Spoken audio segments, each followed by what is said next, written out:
আসসালামু আলাইকুম বন্ধুরা, আপনাদের সবাইকে স্বাগতম জানাই। আমি শাহরিয়ার নিলয়। আজকে আমরা মালিহা খানের লেখায় এই শহরে বৃষ্টি নামক গল্পটি পাঠ করব। গল্পটি কেমন লাগলো কমেন্টে জানাবেন, আর ভালো লাগলে শেয়ার করবেন। আর দেরি না করে চলেন তাহলে শুরু করি। মধ্যরাতে অচেনা একটা মেয়েকে বুকে জড়িয়ে রাখার চেয়ে অপ্রীতিকর পরিস্থিতি আর কি হতে পারে জানা নেই নিভ্রানের। রাতের বেলা রাস্তা ফাঁকা, বাস চলছে সাই সাই গতিতে। ঘুমন্ত যাত্রী সমেত নিস্তব্ধ বাসটাকে মৃত্যুপুরীর সঙ্গে তুলনা করলেও ভুল হবে না।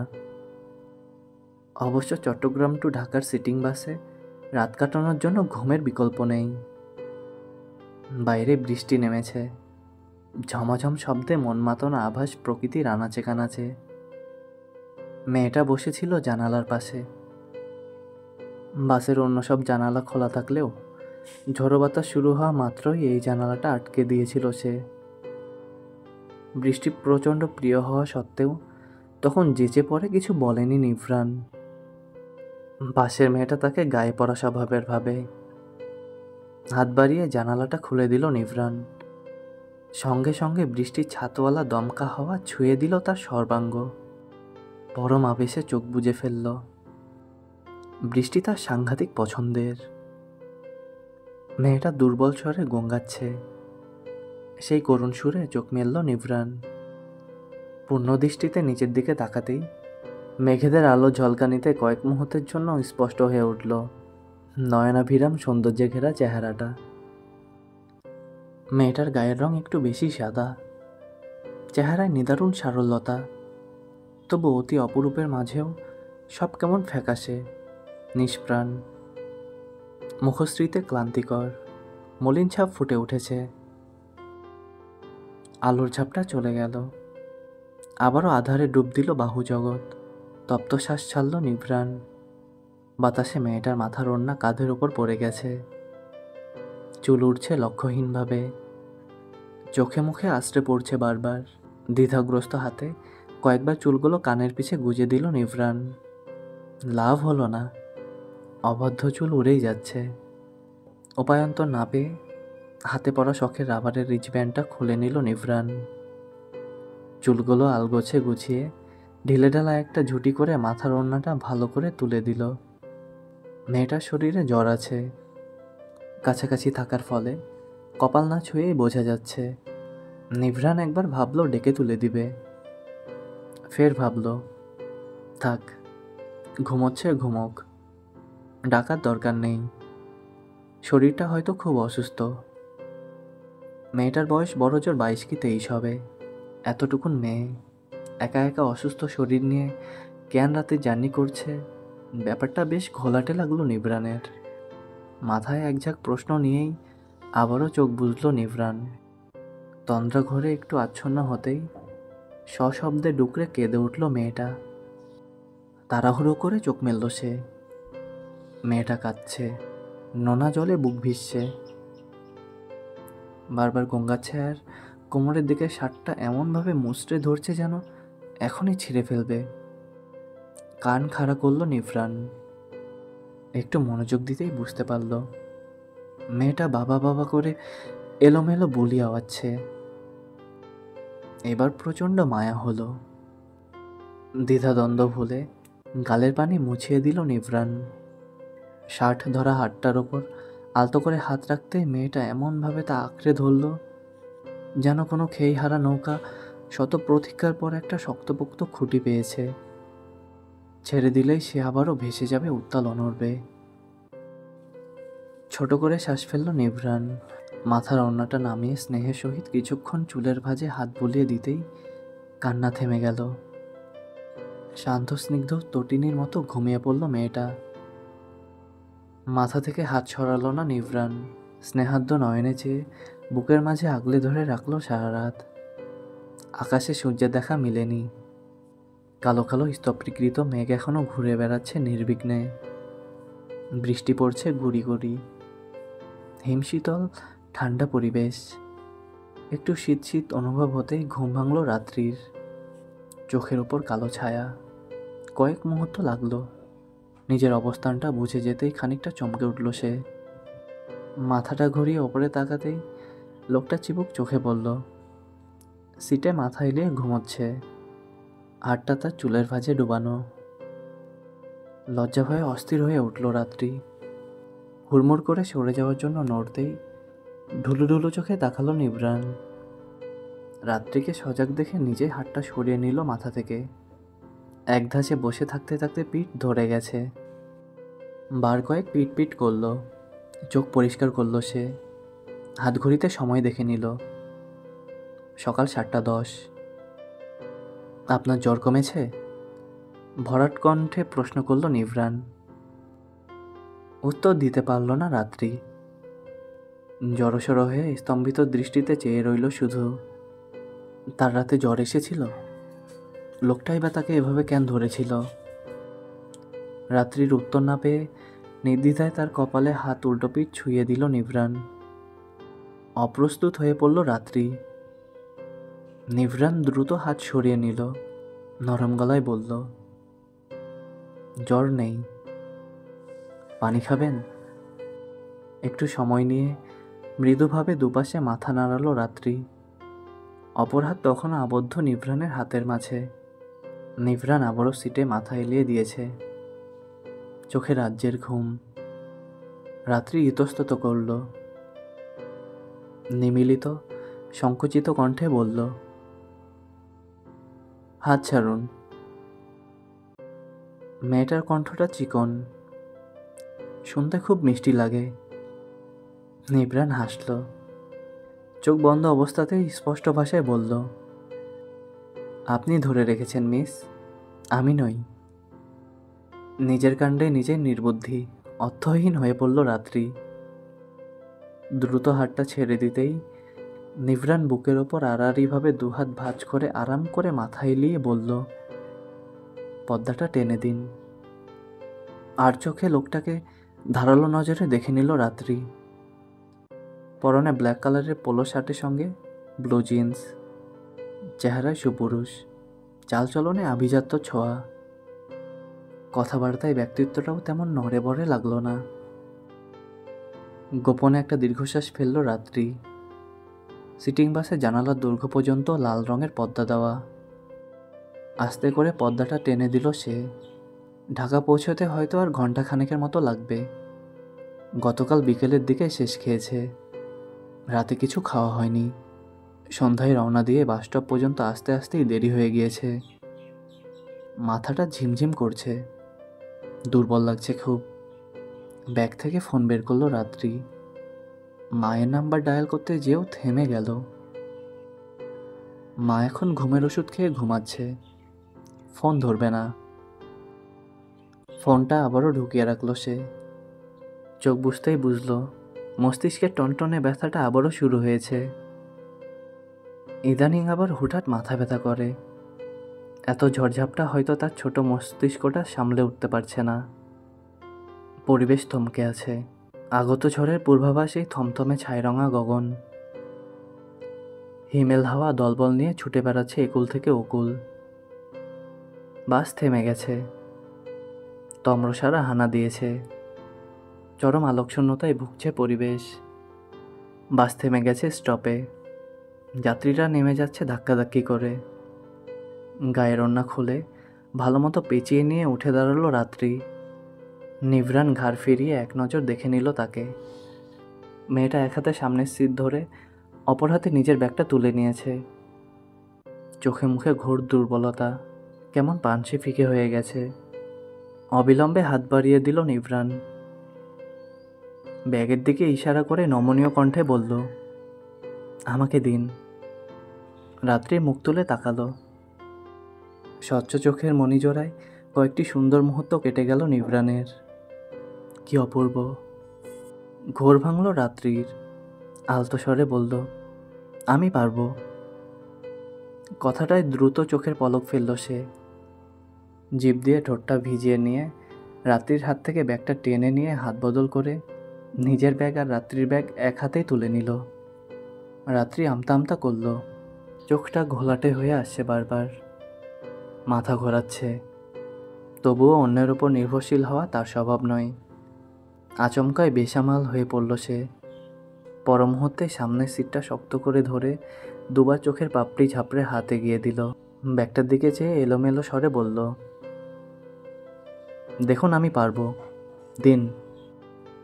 নিভৃণ দিল তো নাই, উল্টো রাত্রির মেলে রাখা হাত নিজের হাতের মুঠোয় টেনে নিয়ে গম্ভীর স্বরে বলল, আপনি নিজে ভালো করে দাঁড়াতে পর্যন্ত পারছেন না, আবার পারবো পারবো করছেন। আসুন আমার সাথে। রাত্রি গোলমেলে দৃষ্টি নিক্ষেপ করল। মাথাটা সত্যি প্রচণ্ড ঘোরাচ্ছে। এই ঠান্ডা বাতাসেও কপালে বিন্দু বিন্দু ঘাম। তবুও নিজেকে সামলে নিস্তেজ স্বরে বলল, আমি। তার বাক্য শেষ করতে দিল না নিভৃণ।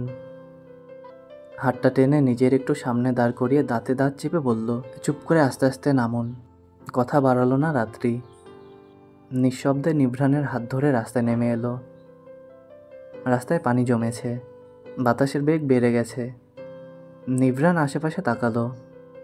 রাত্রির হাতটা আরও একটু শক্ত করে ধরে খুব সাবধানে এগোতে এগোতে বলল, কোথায় যাবেন আপনি? সিএনজি ঠিক করে দেই। সিএনজি শব্দটা কানে যেতেই মিয়ে গেল রাত্রি। সিএনজিতে যাওয়ার মতো পর্যাপ্ত টাকা বা ইচ্ছে কোনোটাই নেই তার। কিন্তু ওটা তো আর লোকটাকে বলা যায় না। নিভৃণ ততক্ষণে একটা সিএনজির সামনে যেয়ে দাঁড়িয়েছে। রাত্রিকে ঠিকানা জিজ্ঞেস করতেই সে আমতা আমতা করে ঠিকানা বলে বলল, কাছাকাছি যাব তো, সিএনজি লাগবে না। নিভৃণ নিঃশব্দে হাসল। বলল, আপনি আশেপাশে রিক্সা দেখতে পাচ্ছেন মিস? তাছাড়া ঝড় ছেড়ে দিবে, এই ব্যাগ নিয়ে আপনি কি করে রিক্সায় যাবেন? বলে জিজ্ঞাসু দৃষ্টিতে চাইল নিভৃণ। মেয়েটাকে সে কোনো ক্রমে একা ছাড়বে না। এমনিতেই দুর্বল দেখাচ্ছে। তার উপর মোট হয়ে থাকা নরম হাড়টার তাপ ক্রমশ বাড়ছে। আবার জ্বর উঠেছে গায়ে।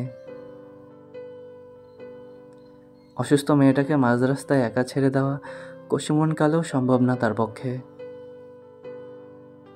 চট করে আশেপাশে তাকালো রাত্রি। আসলেই রিক্সা নেই। ঢাকা শহরের এমনিতেই রিক্সার সংকট, আর বৃষ্টির দিনও তো বলার বাইরে। ছোট্ট করে শ্বাস ফেলল সে। বিনীত স্বরে বলল, আমি কোনো একটা ব্যবস্থা করে নিব, সমস্যা নেই। মেয়েটার অবসন্ন চোখ জোড়া দেখেই হঠাৎ কিছু একটা আন্দাজ করল নিভৃণ। পরক্ষণেই মুচকি হেসে বলল, ভাড়া আমি দিয়ে দিব, আপনি ভেতরে বসেন। ভাড়া আমি দিয়ে দিব কথাটা কানে যেতেই এতক্ষণে শান্ত মেয়েটা হঠাৎ কঠিন হয়ে উঠল। তীক্ষ্ণ দৃষ্টিতে নিভৃণের দিকে চেয়ে নিচু তবে প্রচণ্ড গাঢ় কণ্ঠে বলল, আমার সাহায্য প্রয়োজন নেই। নিভৃণ হাসল মনে মনে। মেয়েটার কণ্ঠে প্রবল আত্মসম্মানের পরিস্ফুট আভাস। এতটুকুন মেয়ের এহেন আত্মসম্মানবোধ প্রচণ্ডভাবে টানল তাকে। মেয়েটা সত্যি ভীষণ অন্যরকম। গলা ঝাড়ল নিভৃণ।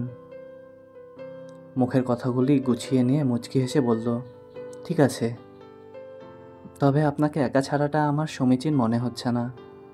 তাছাড়া আপনার বাসা যেহেতু কাছে, আর আমার বাসা তার থেকে অনেকটা দূরে, তো স্বাভাবিকতই আমার ভাড়াটা বেশি আসবে, তাই না? তো মোটমাট ভাড়া থেকে আপনি আপনার ভাড়াটুকু দেবেন, মানে 7 অথবা 70 টাকা, আর বাদ বাকিটা আমি দেব। আমি কিন্তু সাহায্য করছি না, জাস্ট হিসেবটা বলছি। পাল্টা জবাব দিতে যেও দিতে পারল না রাত্রি। লোকটার যুক্তিটা কথার বেড়াজালে ফাঁসিয়ে দেওয়ার মতো, যেখানে আপত্তি করে কিছু বলা যায় না। হাঁপ ছাড়ল সে। নামানো গলায় বলল, আচ্ছা ঠিক আছে, চলুন। ভেতরে বসে দরজার হাতল আটকে দিল নিভৃণ। রাত্রির হাত তখনও তার হাতের মুঠোয়, আঙুলের ভাঁজে আঙুল ডোবানো। সিএনজি ছাড়ার আগে মুষলধারে বৃষ্টি নেমে গেল। আকাশ বাতাস কাঁপিয়ে জলপাত শুরু হয়েছে। সিএনজির দুপাশের পলিথিনের পর্দা টেনে দিল নিভৃণ। বদ্ধ জায়গাটায় শুধুই ঘন ঘন উষ্ণ নিঃশ্বাসের চলাচল। মেঘেদের গুরুম গুরুম গর্জন শোনা যাচ্ছে। পলিথিনের পর্দাটা একটু সরিয়ে লোহার শিকলগুলো এক হাত রেখে বাইরে তাকিয়ে আছে রাত্রি। বৃষ্টির ছটায় একটু একটু ভিজে উঠছে হাত মুখ। নিভরান হালকা কেশে গলা পরিষ্কার করলো। মুঠোয় রাখা হাতের বাঁধন ঢিলে করে দিলেও তা ছুটে গেল না। রাত্রি নিজের অজান্তেই সজোরে খামচে ধরেছে তাকে। মুচকি হাসলো নিভরান। চোখ তুলে রাত্রির মুখের দিকে তাকালো। বেশ কিছুক্ষণ তাকিয়ে থাকলো একাধারে। মেয়েটার সৌন্দর্য অপার্থিব। পাতলা ঠোঁট জোড়া, মৃদু কম্পমান। বারবার চোখের ভারী পল্লব ঝপটাচ্ছে। গালের ওপর কয়েক ছিটা পানি। নিভরান শুকনো ঢোক গিলল। দৃষ্টি সরিয়ে ভরাট গলায় প্রশ্ন করল, নাম কি আপনার? ঘাড় ফিরিয়ে এক পলক তাকালো রাত্রি। পরক্ষণে মৃদু হেসে উত্তর দিল, আমি রাত্রি। বলে আবারও বৃষ্টি দেখায় মন দিল সে। মনে মনে কয়েকবার নামটা স্বগতোক্তির মতো আওড়ে নিল নিভরান। পুনরায় বলল, তো রাত আপনি? তার কথা শেষ হবার আগেই শব্দ করে হেসে ফেলল রাত্রি। হাসল নিভরানও। নিষ্পলক নয়নে চেয়ে থেকে ধীর কণ্ঠে বলল, হাসছেন কেন? কোনো রকমে হাসি থামালো রাত্রি। চোখাচোখি হতেই চোখ নামিয়ে নরম স্বরে বলল, আমার নাম রাত্রি, রাত নয়। আমি না হয় রাতেই ডাকি। মুখে উত্তর দিল না রাত্রি। সম্মতিসূচক হাসি হাসলো শুধু। বাতাসের বেগ বেড়েছে। বৃষ্টির পানিও তীব্রভাবে ঢুকে পড়ছে ফাঁক দিয়ে। চোখের উপর কয়েক ঝাপটা এসে পড়তেই দ্রুত পলিথিনটা ছেড়ে দিয়ে এক হাতে চোখ কসলালো রাত্রি। গায়ের জ্বরটা নেমে গেছে হঠাৎই। ঘাড়, গলা ঘামে ভিজে উঠেছে। নিভরান পকেট থেকে রুমাল বের করে এগিয়ে দিল। ইশারা করলো ঘাম মুছে নিতে। মৌন মুখে কিছুক্ষণ ইতস্তত করে অৎপর দ্বিধাগ্রস্ত হাতে রুমালটা নিল রাত্রি। ঘাম মুছে পুনরায় নিভরানের কাছে দিতেই নিভরান তা সযত্নে ভাঁজ করে পকেটে ঢোকাতে ঢোকাতে বলল, এভাবে একা একা জার্নি করবেন না রাত। কাল কত অসুস্থ হয়ে পড়েছিলেন জানেন?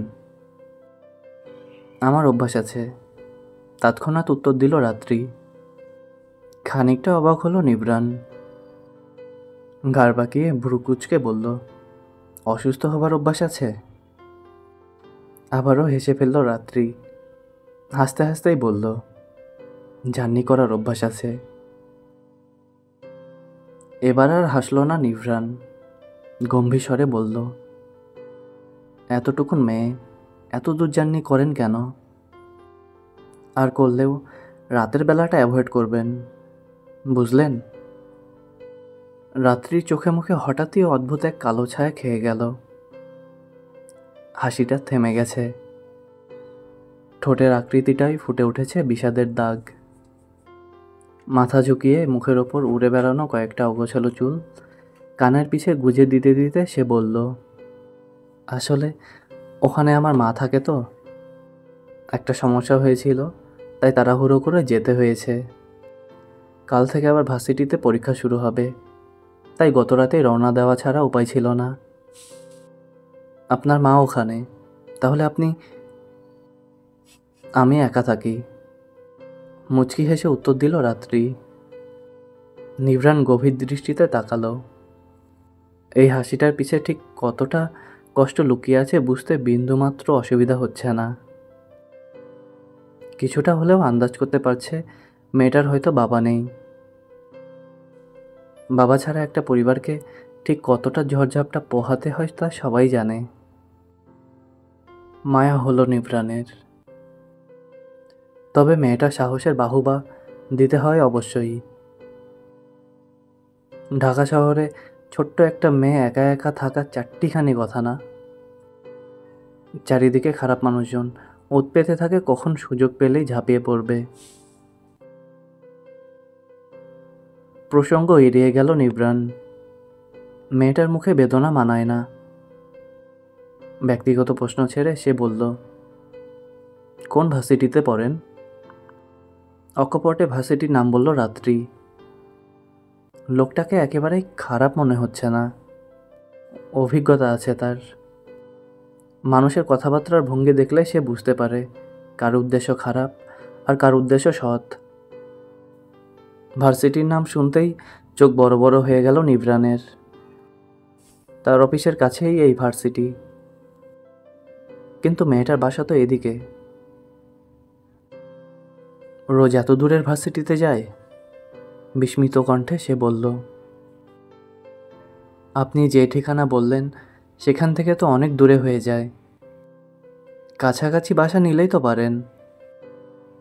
আরে না, এখন তো স্টুডেন্টকে পড়াতে যাচ্ছি। এইদিকে একটা টিউশনি আছে, আমার বাসা ভার্সিটির কাছেই। এই 2 দিন গ্রামে ছিলাম তাই পড়াতে পারিনি, আজকে মিস দেওয়া যাবে না, তাই পড়িয়ে একেবারে বাসায় যাব। বিস্ময় কমল না নিভরানের, বরং বাড়ল আরও খানিকটা। মেয়েটার কি ক্লান্তি নেই? রাতভর জার্নি করে এখন বাসায় না যেয়ে পড়াতে যাবে। অন্য কারো কথা বাদই দিক, তার নিজেরই তো গা ম্যাজ ম্যাজ করছে। কখন যে বিছানায় গা এলিয়ে দিবে সেই অপেক্ষাই করছে। কণ্ঠে বিষয়টা লুকাতে পারল না সে। বলল, এই অসুস্থ শরীর নিয়ে? রাত্রি মলিনভাবে হাসল, বলল, অসুস্থ কোথায়, একদম সুস্থ আছি। তাল মেলালো না নিভরান। রাত্রি চোখে চেয়ে শাসন ভরা জোরালো গলায় বলল, তবুও নিজের একটু খেয়াল রাখা উচিত রাত। ছোট মানুষ আপনি, এত চাপ নিবেন না। উত্তর দিল না রাত্রি, তবে খুব করে বলতে ইচ্ছে করল। নিজের খেয়াল রাখতে গেলে যে মায়ের খেয়ালটা রাখা হবে না, কিন্তু মুখ ফুটে বলতে পারল না। কারো কাছে নিজের অসহায়ত্ব কখনো প্রকাশ করে না সে। নিজেকে অন্য সামনে ছোট করা মানে নিজের আত্মসম্মানটাকে বিলিয়ে দেওয়া, যা তার স্বভাবের একেবারেই বিপরীত। চোখ বুঝল সে। সিএনজিতে কাত করে মাথা ঠেকিয়ে বৃষ্টির ঝমঝম শব্দতরঙ্গ অনুভব করার চেষ্টা করল। নিভরান তাকালো একবার। মেয়েটা বারবার মুগ্ধ করছে তাকে। এরকম শান্ত, সাহসী, দৃঢ় স্বভাব সে পূর্বে দেখেনি।